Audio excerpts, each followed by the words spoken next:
Hello everyone, and welcome to my Days of Our Lives official. I hope everyone is having a wonderful day. Before we begin, please hit the subscribe button and give this video a thumbs up. In Leo's room, Leo and Hattie, who Leo still assumed was Marlena, finished watching Drag Race. Leo remarked about how much Marlena had seemed to enjoy the show.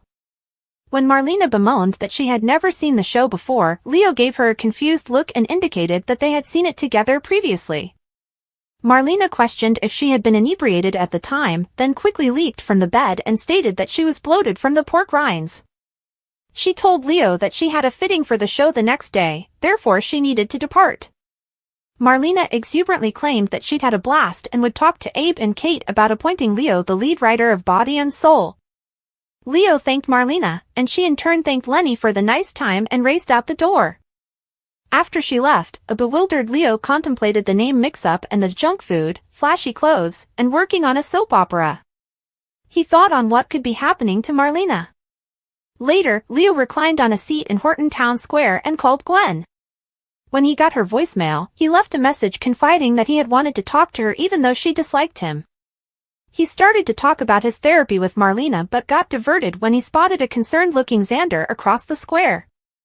However, Leo briefly forgot about Xander and ranted to the voicemail about how his last experience with Marlena had left him shook and how he could use Gwen's help. Although he didn't expect to hear from Gwen again, he closed the call by assuring her that he loved her and missed her something terrible. In the square, Xander tried to reach Sarah via phone but couldn't receive a response. He left her a voice message hoping that she had been able to retrieve the key and that she hadn't lost her phone in the process. He stated that they were about to miss the last ferry ride for the day. Xander sat at a table and left another message telling Sarah that they could wait to go to the cabin. He only wanted to spend his wedding night with her and show her how much he loved her. As Xander terminated the conversation, Leo sauntered over and cheekily scolded Xander about his profession of love. Xander impatiently informed Leo that he had been chatting to Sarah, and he updated Leo about his new married status. Leo was astonished that the wedding hadn't gotten disrupted again, and he broached the prospect of Gwen showing there. Leo stated that the concept was wishful thinking because of how much he missed his former BFF. Leo then brought up to Xander how Leo's therapist had changed into Ellie Mae Clampett. Xander's surprise at the comments spurred Leo to continue talking about the Beverly Hillbillies, but Xander screamed that he didn't give a damn and needed to find his wife. Leo voiced his surprise at Xander and Sarah's compatibility, since he'd imagined their relationship had mostly been about mad sexual chemistry. Xander defended the connection, and Leo admitted that Xander and Sarah were a great couple. Leo then compared Sarah to Hollywood performers, which made Xander impatient again.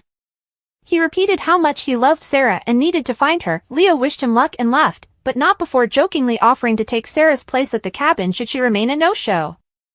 Xander received a call from Maggie alerting him that Sarah had not been by the mansion. Xander suspected Sarah might have suffered car issues. Fiona drove and spoke to a passed-out Brady in the back seat. She grinned and said Brady had not been in any condition to drive himself home. While Fiona's head was turned, Sarah appeared in the glimmer of the headlights and shouted. Fiona jolted around and furiously tried to put on the brakes, to no effect. A bleeding Sarah lay asleep on the ground. Back in the car, a horrified Fiona sought to rouse Brady. She sputtered that she believed she had hit someone, but Brady merely murmured incoherently. Fiona jumped out of the car and raced up to Sarah, who was face down. When Fiona knelt and tried to aid the woman, she discovered with horror that her victim was Sarah. Fiona fretted that she had hurt her son's new bride, and she was reassured when she felt a tiny pulse from Sarah. Fiona rose and backed away. She fumbled about the area, asking herself what she would tell the police. Suddenly, Fiona heard Xander's voice call out for Sarah. Fiona hurried away just as Xander arrived. He saw Sarah on the ground and went to her rescue. As Xander feverishly cared to Sarah, he heard an engine revving and tires squealing in the distance. Xander shakily kept repeating what happened as he attempted to rouse Sarah. She began to stir, but he begged her not to move. He immediately pulled out his phone and called for an ambulance. After sliding the phone back in his pocket, a sobbing Xander nestled close to Sarah and pleaded with her to hang on. In Kayla's hospital office, Jack met Chad and the mysterious woman. Chad told Jack that he had taken the woman to his family home. When Jack hopefully asked whether anything had seemed familiar, the woman replied in the negative. Kayla arrived with the DNA results and started to present them to the woman, but the woman requested Chad read them instead. As Chad opened the folder and examined the data, Jack nervously questioned what the test had revealed. Chad looked up and stated that the results showed a 50% match between the woman and Jack. The woman seemed taken aback and fumbled out an inquiry about what the results indicated. Kayla informed the woman that the testing verified that Jack and the woman were father and daughter. "And that you're Abigail, you're my wife," Chad continued as he glanced at her. Jack was ecstatic and sought to hug the woman, but she recoiled and insisted he stop. Jack stepped back and apologized for overwhelming Abigail. He conveyed his tremendous gladness at seeing his daughter again. The woman took several steps back and exclaimed that she did not know any of them and that they were all strangers to her. While she knew how they felt, she believed it would be better for her to go back to Poplar Bluff. Growing tearful, Chad begged her not to go.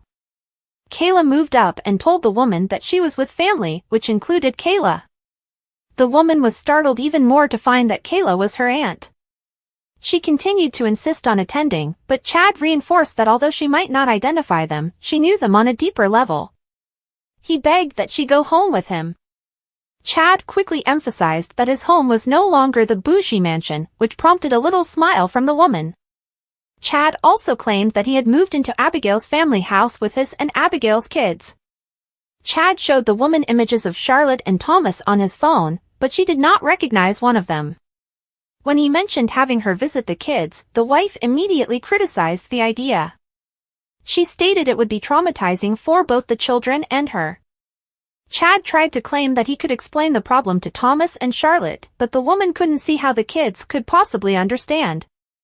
Chad realized that the woman was right, so he pleaded with her to go somewhere else with him. He just wanted to be with her. Jack tried to build up the Horton house, but the woman claimed that it was a strange location and that she would be uncomfortable because of that and because of the kids. Chad offered they go back to the mansion instead, and the woman appeared agreeable to the idea. Chad requested that Jack convey to the kids that Chad would be staying at the estate for the night. Kayla received a phone call concerning a hospital emergency. Before Kayla went, she offered to provide Abigail a listening ear at any moment. Jack promised Abigail that he would be there for her, too, and again expressed gladness that she was back with them. The woman thanked him, and she and Chad headed for the mansion. Later, Jack called Jennifer and informed her he had news regarding Abigail. At the DiMera home, Chad and the woman entered the main room. She took in her surroundings, and her appraisal settled on Stefano's image. Chad jested that the photo was more harmless than his father. He offered to get their room readied but soon reversed himself and clarified that they would be sleeping in different rooms. She reticently thanked him, and the awkward situation persisted until he went upstairs. Once the woman was alone, her countenance softened, and she sighed. With another peek at Stefano's portrait, she remarked, "So, I guess Abigail's home." At the hospital, Marlena checked in with John following his doctor's appointment. He declared himself fit as a fiddle following the ordeal. Marlena was relieved and briefed John about Chad and Jack having located the mystery woman in the video. Given the lady's apparent plastic surgery and lack of recollection, John and Marlena wondered if the mystery woman could actually be Abigail. John also hypothesized that the woman could potentially enlighten him as to why he and she had been held in the same room. Marlena cautioned John about pressing the woman, but John stated the questions could wait because his priority was getting out of the hospital. She stated how pleased and relieved she was to have him back, and the couple shared a love kiss. Later, Marlena and John settled down at the Brady pub for dinner. Marlena delivered John the letter that Steve had found on Katharina's gravestone. Marlena wondered if John had achieved closure. John acknowledged that being at the spot had reminded him how he had murdered an innocent life. Marlena swore that she and John would negotiate the rough road ahead, no matter how long it took. Just then, Leo arrived in the pub and saw Marlena. He joyfully greeted her and expressed amazement that she had changed clothing so soon. Marlena was confused, especially after Leo described her having eaten pork rinds. John jokingly questioned Marlena whether she had sneaked a bag of pork rinds from the vending machine, but Marlena insisted she had not. She became even more bewildered as Leo stated that he had just watched our show with her. John left to fetch his and Marlena's order, so Leo took his seat and questioned Marlena why she hadn't wanted John to know that she had spent the entire night at Leo's apartment, watching TV.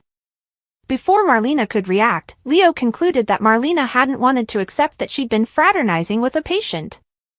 Marlena argued that she had no idea what Leo was talking about, but Leo assured that her secret was safe with him and he left to find his own table. When John returned, a confused Marlena described the discussion with Leo one of the oddest she had ever experienced.